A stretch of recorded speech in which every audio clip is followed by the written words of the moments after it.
amigos, tal como lo habíamos anunciado, estamos ahora con el congresista Víctor Andrés García Belaúnde. Él es dirigente del Partido de Acción Popular y un líder de la oposición, o no sé cómo llamarlo, un líder de las bancadas independientes del Congreso, permanentemente voceado a la presidencia del Congreso, y el día de hoy nos acompaña para tratar los temas políticos. Buenas noches, congresista, muchas gracias. Buenas noches, muchísimas gracias por la invitación. Muchas gracias. Muy contento de estar aquí. Para ti, Vitocho. La primera pregunta es ¿qué está pasando con la agenda política? Por un lado, parece que estamos viviendo una etapa de culebrones. Primero se ha fujimorizado la agenda con el tema del indulto y ahora también se ha nadinizado con el tema del Nadine Channel. Sí. ¿Cuándo vamos a tocar los temas de fondo? Bueno, hemos estado durante mucho tiempo con el tema de Eva Bracamonte, ¿no? También. Es decir, cuando falta Eva, después hemos estado con la de Espino, en fin, hemos tenido bastantes culebrones, como se dice en España, estas largas telenovelas, ¿no? Noticiosas, policíaco, políticas, etcétera, ¿no? Yo creo que la agenda, como faltan temas, los pocos temas que hay, que son intrascendentes en muchos de los casos, los sacan a primera plana como si fuesen temas prácticamente de decisión nacional, de debate nacional, de solución nacional. Y por eso es que la agenda está anclada en un indulto que no va a cambiar las cosas para nadie, salvo para el propio Fujimori, ¿no? Lo que el presidente también, ¿no? Sí. Lo que llama la atención es que este tema del indulto, que prácticamente en un momento llegó a polarizar al país, a los periodistas, a la sociedad en su conjunto, ¿no? Fue, digamos, iniciado por el propio Ollanta Humala, ¿no? Sí. Y luego el propio presidente como que se quiere desenganchar del tema cuando todo el escenario ya ha sido organizado. Decide en un sentido o en otro, va a haber costos, ¿no? Si no del indulto también va a tener un tipo de costo. Si del indulto va a tener otro tipo de costos, pero él lo ha creado, ¿no? Sí, evidentemente su declaración, cuando yo la escuché, la verdad que no sabía si lo estaba haciendo adrede para provocar la noticia, para provocar un debate, o simplemente lo dijo sin saber lo que estaba produciendo, lo que podía producirse su declaración. Eso solamente él lo sabrá, y sus asesores cercanos. Pero evidentemente él ha incentivado, o él ha provocado, o él ha puesto, en fin, ha prendido el fuego de un debate que hasta ahora no termina. Y lógicamente la respuesta de la familia ha sido presentar rápidamente la solicitud. Y claro, y ahora las pelotas se las ha devuelto otra vez al jefe de Estado. No sé lo que hará, es un tema complicado, porque es cierto que divide al país. Bueno, y el fujimorismo también empieza a ganar con esta especie de victimización. Pero por supuesto. Claro, yo creo que el fujimorismo puede ganar en algunos aspectos, pero yo creo que en aspecto familiar, y creo que Kenji ya lo ha dicho, les afecta a ellos el deterioro de la imagen de su padre. Yo recuerdo que nosotros tuvimos una experiencia parecida cuando hubo un atentado terrorista contra mi padre el año 85. Nosotros no queríamos mostrarlos a la prensa heridos de bala, magullado, con 5 balazos en el cuerpo, ¿no? Pues quisimos proteger su imagen, ¿no? Entonces yo creo que la familia quiere proteger la imagen de su progenitor y es lógico que así sea. Y entonces todo esto no contribuye precisamente a eso. Ellos quieren que se conserve la imagen de Fujimori en su mejor época, no en su peor época, ¿no? Yo recuerdo que cuando Franco, que gobernó 40 años de España, estaba enfermo, nadie le tomó fotografías. Y luego se deslizó por ahí una fotografía en su lecho de enfermo que la había tomado su hijo político, pero parece que se la robaron, alguien se la sacó y acabó en la prensa y fue fatal porque creó una división y unas críticas, porque esta imagen de este hombre todopoderoso que gobernó 40 años de España acababa pues sus últimos días pues moribundo, desahuciado, y en fin, con una figura esquelética que no era pues de la mejor. Entonces eso crea ese tipo de problemas y yo entiendo que no han querido mostrarlo, pero las fotos han salido, ¿no? Las fotos han salido. Sí, pues. Ahora, este problema del indulto ha enturbiado el ambiente político, lo ha tenido con demasiada aversión, hasta cierto punto odio, entre algunos sectores, actores de nuestra sociedad, que han salido a hacer declaraciones francamente excesivas, ¿no le parece? Bueno, es que evidentemente los deudos de la cantuta, etcétera, pues eso ya se sabe. No van a opinar a favor de ninguna manera. Y hay una serie de sectores que tampoco ven el indulto con buenos ojos. Sin embargo, pasando el tiempo y agravándose la salud del Fujimori, evidentemente hay sectores que están cambiando de opinión y al final van a aceptar la decisión presidencial, que es una decisión totalmente personal y que por lo tanto nadie puede tomar decisiones o reemplazar las decisiones que pueda tomar el presidente de la República. Es un derecho de gracia heredado de las viejas monarquías en nuestras nuevas repúblicas y por lo tanto ahí está y ha sido ejercido por todos los presidentes. ¿Usted no cree, como piensan algunos sectores de izquierda, que un indulto podría movilizar a la jurisdicción internacional, la Corte San José? A ver, yo creo que el indulto en el Perú puede estar dividida la opinión y de repente al final, si se produce cuando la enfermedad se agrava, evidentemente va a haber una mayoría quizás que lo acepte y una minoría que lo rechace.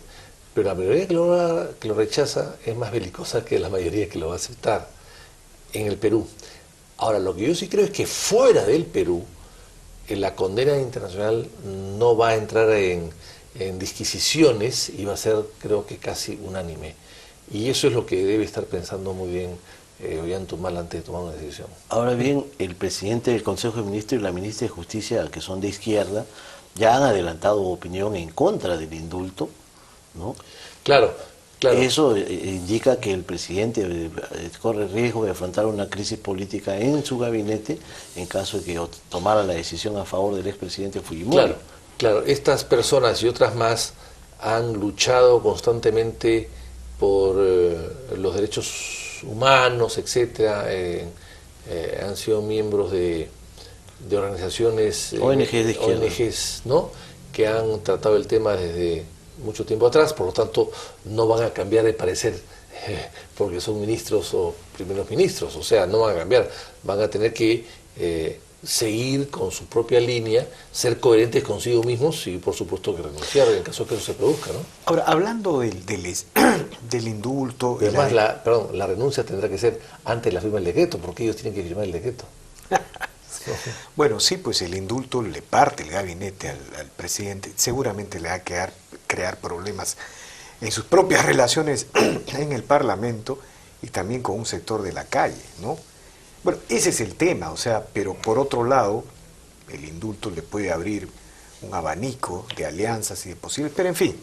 Pero hablando del tema de que esto es una decisión personal, este gobierno congresista se está caracterizando por ser muy sui generis en su estilo, ¿no?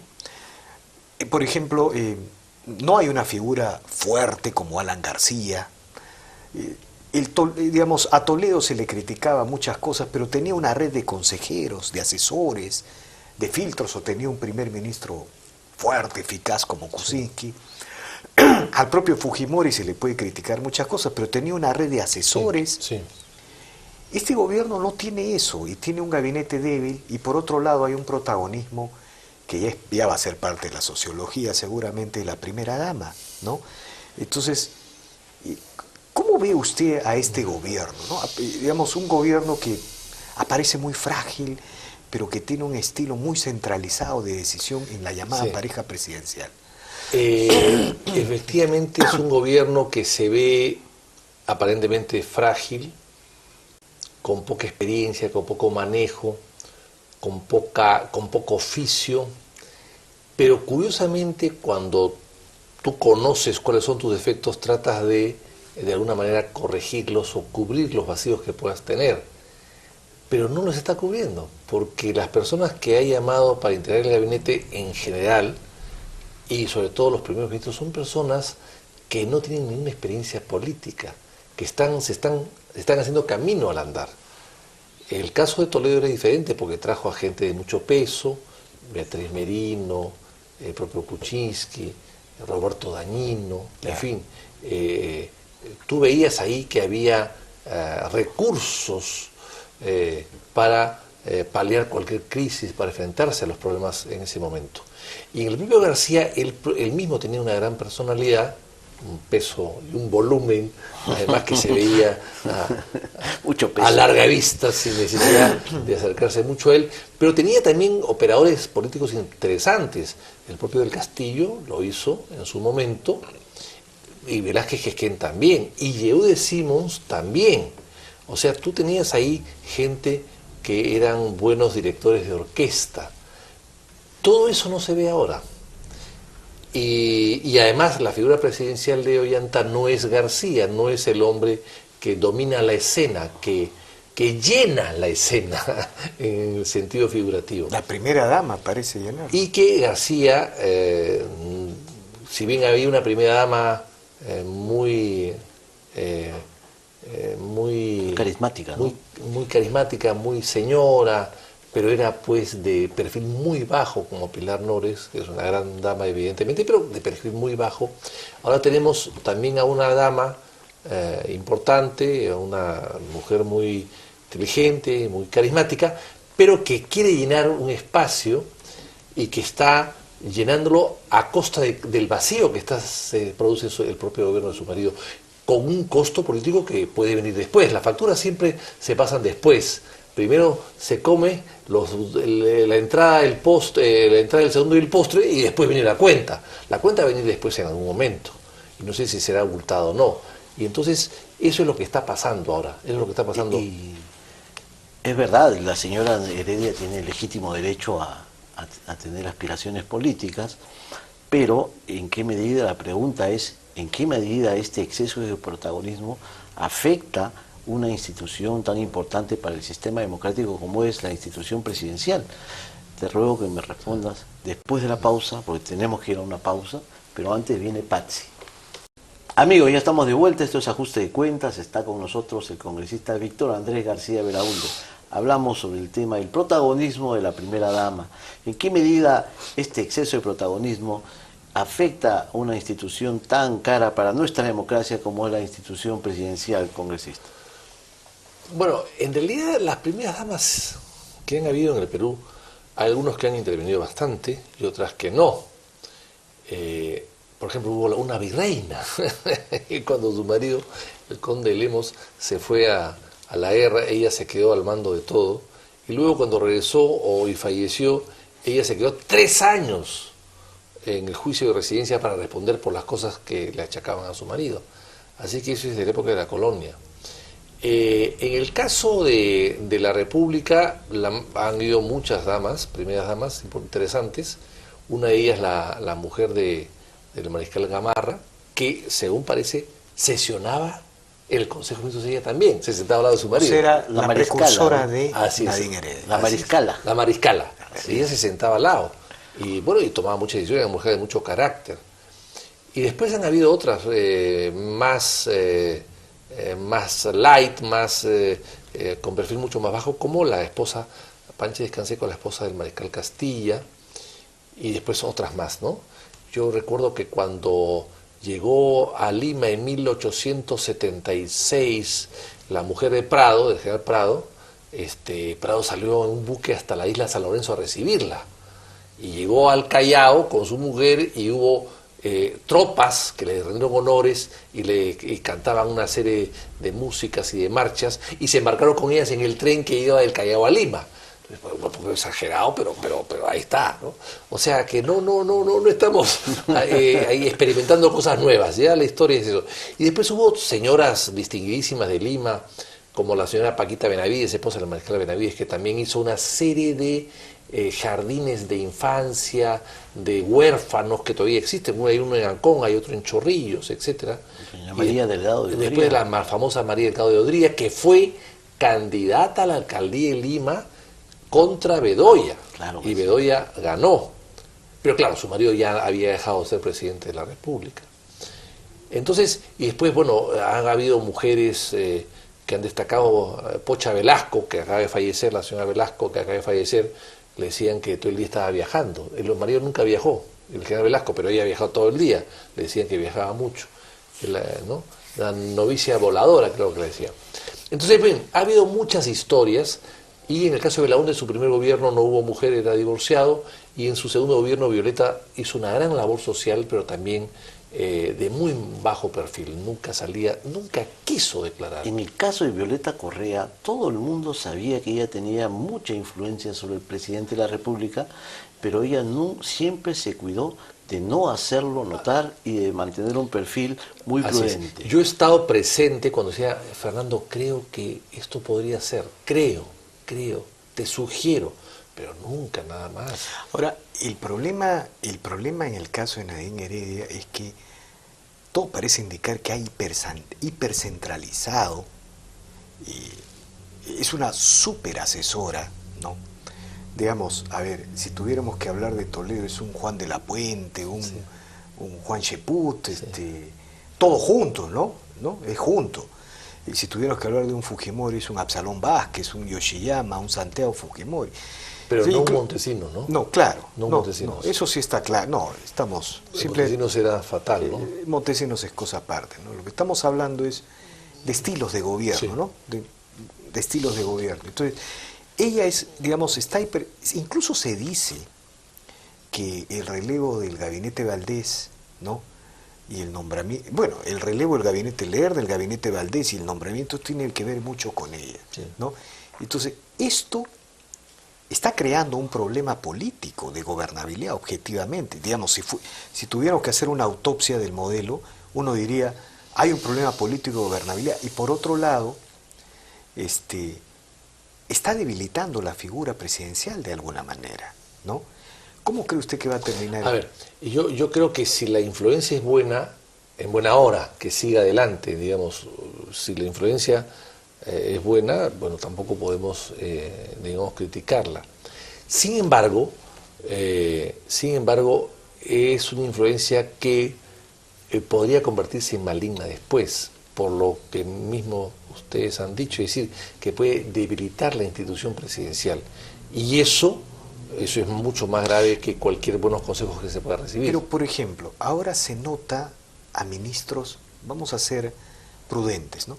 A ministros timoratos, medrosos, ¿no?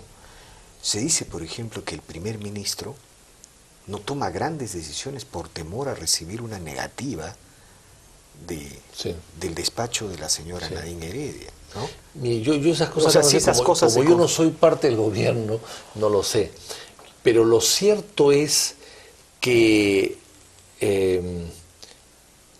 los ministros tienen que ser ministros. Los ministros son jefes de sus sectores y responsables de sus sectores.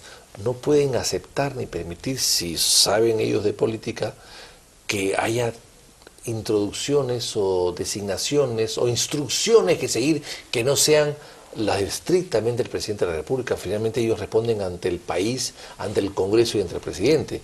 Así es que cualquier otra cosa será de su entera responsabilidad. Me parece que ellos deberían tener la suficiente personalidad, carácter y decisión de guardar y hacerse respetar, y sobre todo cumplir con la propia ley y constitución que los hace a ellos jefes y responsables del sector.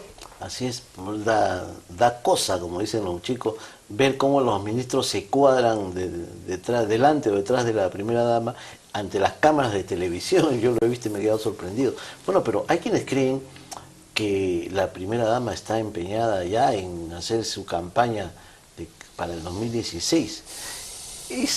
¿Hasta qué punto esto puede ser cierto, tomando en cuenta hechos concretos, como que ella va a tener, si mantiene este grado de protagonismo, va a tener que pagar la factura del desgaste político que ello irroga? ¿No es así? De aquí al 2016 falta muchísimo tiempo. Yo creo que Nadine es una mujer muy agradable, muy carismática, es una mujer encantadora, tiene una serie de virtudes. Muy inteligente. Muy inteligente y refresca un poco la política nacional con tantas caras Sí, pues eso es verdad. Ajadas, agrias, Confrontación. canosas que peinan cada gente, pues Eso es verdad.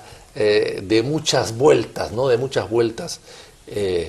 Entonces ella es una figura fresca y nueva que alienta un poco, ¿no? Sobre todo a la gente joven. Al menos en lo formal, ¿no? Sí. Ahora bien, insisto, pero todo eso puede ser contraproducente más adelante. ¿Cuáles son sus aspiraciones? No lo sé, no lo podría saber. En América Latina ha habido la señora Cristina Fernández de Kirchner, que ha continuado la obra de su marido, guiada por él hasta que él ha fallecido, y fue una pareja, ambos políticos los dos. En el caso anterior, en Argentina se ha dado también eso con Isabelita Y Perón. Perón y con Evita, con Isabelita y con Evita. Evita falleció, si no hubiese podido continuar perfectamente bien. La fuerza de Perón. Pero ahí era la fuerza de Perón, ¿no? Así es. Pero falleció a los 33 años, muy joven, ¿no? Pero Isabelita siguió. ¿Pero qué pasó con Isabelita? Se enganchó o dependió al final de un personaje siniestro como era López Rega. Claro. Fatal. Ahora, en el caso de Guatemala, es curioso, se ha presentado la esposa del presidente, que para tal motivo se divorció, ¿no? Para poder evadir la ley, se presentó y perdió. Y perdió las elecciones, o sea, perdió al marido con el divorcio y perdió las elecciones, o sea, de nada le sirvió. En fin, son cosas que hay que tomar en cuenta, son países pues muy bananeros, en el caso de Guatemala, muy caribeños, ¿no? El caribeño viene de temperamento. De caníbales, porque eran los caníbales los que estaban ahí y comían a carne humana, por eso viene Caribe de caníbal, ¿no? Eso se descubrió en la época que llegó Colón, ¿no? Entonces, todo esto lo que está haciendo es que haya ambiciones naturales, pero que hay que saber administrar. En política hay que saber administrar tus ambiciones y saber en qué momento las puedes usar o desarrollar. Porque un mal cálculo del propio llanto de Nadine en este tema puede anular un futuro brillante que puede tener el propio Humala. Si Humala, hace un gobierno no extraordinario, mediano, entregue el poder como un demócrata. Y el Perú sigue creciendo hasta sus últimos días de gobierno. Tendría enormes posibilidades en 2021, que es el año del Bicentenario, imagínate. Pero quería preguntarle otro tema, congresista, pasar a otro tema. ¿Cómo entender esta paradoja del Perú? Uno ve las noticias económicas, primeros en crecimiento en América Latina, primeros en reducción de pobreza, mayor cantidad de inversiones, la pobreza se derrota, los indicadores crecen. O sea, acabamos de dar una cifra, segundos en facilidad para hacer negocios en América Latina, es decir, todas las noticias son maravillosas. Milagro económico mundial, nuestros índices de crecimiento solo son superados por China y la India, en el mundo, en el mundo. Pero cuando vamos a la política, todo es una desgracia. Bueno. ¿Cómo explicar esta paradoja? Qué difícil tener una sola respuesta. Yo creo que hay varias, no es una, ¿no? En primer lugar, el Perú está creciendo de manera desigual, digamos, ¿no? El Perú crece 20-21% la construcción, pero el Perú crece 6%. Entonces hay muchos sectores que crecen 1 o menos de 1% para llegar al promedio de 6%. Es clarísimo. Y ese 1% es, la pesca creció menos, es un tema de veda, pero la industria, la manufactura, la minería están creciendo 1%, 1,5% o menos de 1%. La manufactura y la industria están creciendo a masa. No. 15. No. Lo único, la única 7%, 6%. La única es el único sector que jala al 6%, 6.5% que crece el Perú de hoy es la construcción, que crece 20%. No, servicios, sector servicios también, está viendo pero también. que es un montón. Sí. Pero la industria está creciendo entre 5 y 7%. No, ha bajado. Hay que revisar eso, ha bajado. Yo no he venido, si sé que me van a preguntar esto, traigo mi cuadro, pero no lo tengo a la mano, estoy recurriendo a la memoria que a veces Bueno, nos es infiel, ¿no? No. Pero en todo caso, lo cierto es que hay sectores, yo creo que eso es la manufactura, la industria, la minería, etcétera, que crecen 1 o 2%, porque eso es lo que, porque si todo crecería por encima del 6, el promedio no sería 6, sería 10 o 12%, eso es clarísimo. Entonces hay cosas que no. ¿Esto qué significa? Que estamos creciendo de manera desigual, que no es lo mismo que en China, que más o menos los sectores crecen de manera pareja. Entonces, ¿qué pasa? Esto es como estar en una autopista en la vía expresa, y hay 3 líneas que van a 60 por hora cada uno de los carros, y tu línea, tu carril, se detiene y se para. Y los carros siguen pasando. Entonces tú te desesperas, estás en trompo. ¿Qué pasa? Todos avanzan que yo no puedo avanzar. Lo que pasa, entonces chocas al de adelante, chocas al de atrás y sale de la fila. Lo que pasa, eso es lo que está pasando en la economía en el Perú. Yo te digo que ha pasado ahí. Lo que pasa es que tú te metiste a la fila en la que tenías adelante un carro que se llama gobierno, Estado, que es el que frena todo actualmente. Pero digamos, me permite, Víctor, antes de entrar a eso, por ejemplo, al tema del Estado. Otro ejemplo, ¿no? A la reflexión económica. El índice Gini, este índice que mide la desigualdad, ¿no? Es un índice que es aceptado en el mundo, coloca al Perú como el segundo país en América Latina más igualitario. El primero es Uruguay. Entonces, por eso la pregunta es, y ahí viene el Estado, la pregunta es, ¿cómo explicar esto? ¿No? ¿Cómo, digamos? Pero tenemos que hacer una pausa, Víctor Andrés. Te ruego que le termines tu pregunta después de la pausa, pero antes viene Patsy.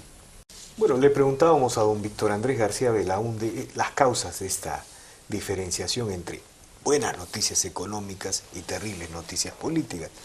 Nos señalaba de que hay un crecimiento disparejo en los sectores, pero por otro lado, digamos, la pregunta continúa, don Víctor Andrés García Belaúnde. Por ejemplo, ¿no? La CEPAL dice, el Perú es el segundo país más igual de América Latina, ¿no? Digamos, el crecimiento ha hecho su efecto, ¿no? El primero es Uruguay, ¿no? Es una organización de izquierda. No, está bien, ¿no? Está bien. Ahora, el Perú tiene un desempleo creo que de 4%, que es muy bajo, es muy bajo. En España están en 23% de desempleo. 25%. Ha aumentado. Sí, ha aumentado, 25%. Estados Unidos en la crisis del 30 llegó a 28% de desempleo, de 28%, y hubo todo un desarrollo de inversiones públicas para poder sacar del estancamiento de ese país, que es en la época de Roosevelt. Entonces, pero ¿qué pasa? En el Perú ha disminuido la pobreza, sí, en Lima, en Trujillo, en Ica, etcétera, pero ha aumentado en Huancavelica, ha aumentado en Apurímac, ha aumentado en Ayacucho, en algunas zonas de Ayacucho, ha aumentado en la Sierra de la Libertad, donde hay minas de oro, ha aumentado. Entonces, algo está pasando, no hay un desarrollo igualitario, o sea, ahí hay un crecimiento. El Perú es como un bebé, crece, pero no desarrolla. No desarrolla. Pero hay entonces tiene que desarrollar, tenemos que, la manera que desarrolle, y la manera de desarrollarla es con un Estado evidentemente mejor gestor. Pero lo vemos en la calle, y yo esta mañana escuchaba un programa de radio que se quejaban de las papeletas que le cobran a la gente. Les voy a poner un ejemplo. Si tú vas a 60 por hora en el Callao, no pagas alta velocidad. Vas a 61 por hora, pagas 450 soles, que es más cara esa multa que la equivalente en los Estados Unidos, con una diferencia, que en Estados Unidos tú puedes pagar $180 porque ganas $2.000 o $3.000, acá ganas $200 o $300. Y otra diferencia, si tú quieres reclamar, ahí hay jueces de tránsito, aquí no hay. No hay jueces de tránsito. O sea, el Estado está hecho de tal manera que fomenta, sin quererlo, la corrupción, la ineficiencia. Por todas las cosas que hacen, están fomentando la corrupción y la ineficiencia. Y acá las multas no son para corregir al conductor, sino para cobrar, para extraer dinero, para expoliar al ciudadano. Y así es en todo. Entonces, eso hay que corregirlo. Ahora, en cuanto a las cifras de pobreza, te voy a decir, es verdad que la sierra sigue siendo pobre, pero no es cierto, a la luz de las estadísticas, que sea tan pobre o igual pobre que antes. Por ejemplo, Cajamarca en el año 2001 tenía un nivel de 77% de pobreza. En el año 2011 ha bajado en el año 2010 bajó a 54% en promedio, y en el 2012, 2 años después post-Conga, ha aumentado a 56%. Igual en Huancavelica, Purímac, el nivel de pobreza era 80% aproximadamente, y ahora estamos en 50 y tantos por ciento. O sea, hay sí, no, yo no dudo que haya un progreso en muchas cosas, pero hay que tomar dos cosas en cuenta. Primero, que Cajamarca tiene la capacidad de agua potable de hace 50 años. Y si hoy día la población es 300 o 400 mil habitantes, y hace 40 años era 100 o 150 mil habitantes. O sea, antes había de cada 2 casas una que tenía agua y la otra no. Ahora hay de cada 4, hay una que tiene agua y las 3 restantes no. Esa es la diferencia. Y eso es gravísimo en un país lleno de dinero. El Perú tiene... Ese es el Estado. Bueno, es el gobierno somos regional. todos, por supuesto que sí. Es el Estado, por supuesto que sí. Pero los ciudadanos, ¿qué pueden hacer contra ese Estado? ¿Rebelarse? ¿Tomar las armas?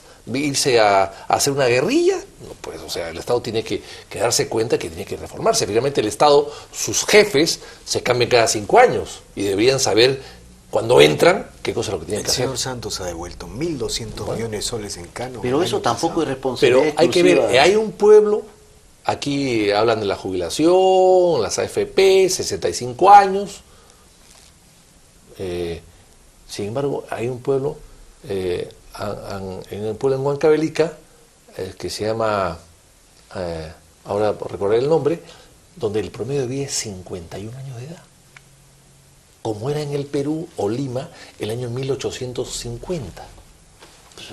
¿En qué país estamos? Claro, en Miraflores, en Lima, el promedio de vida debe ser 80 o 75 seguramente. Todas las ciudades están muy bien cuidadas, van mucho a la peluquería, van al cirujano plástico y bueno, y pueden vivir mucho más.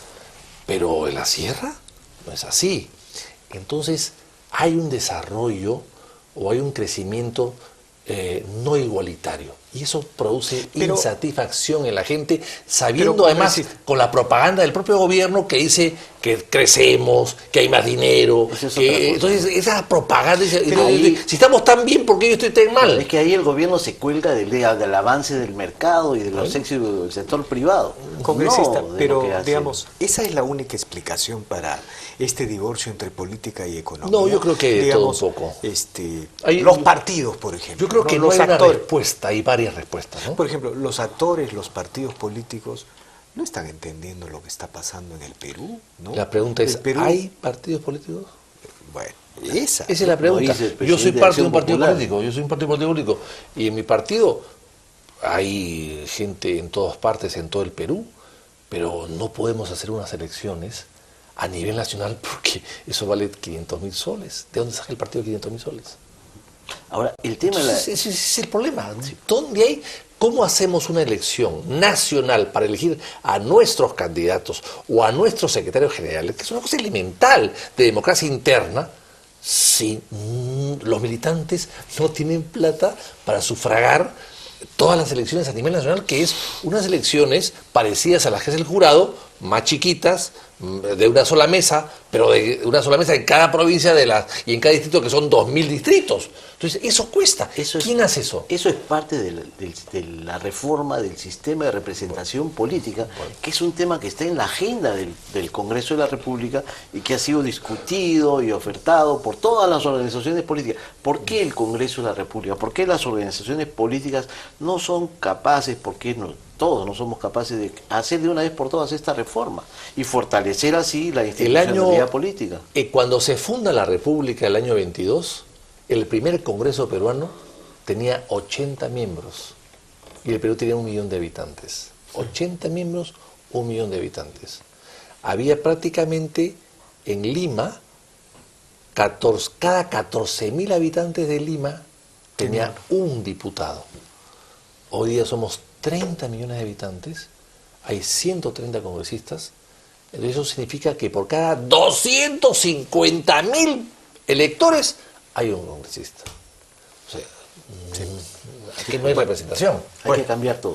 Muchas gracias, congresista Muchas Víctor gracias, Andrés García Velounde, infinitamente agradecidos, ¿no? Bueno, Así es. Víctor, se nos acabó el tiempo. Se nos acabó el tiempo, amigos. Será hasta mañana. Muchas gracias por recibirnos en sus hogares.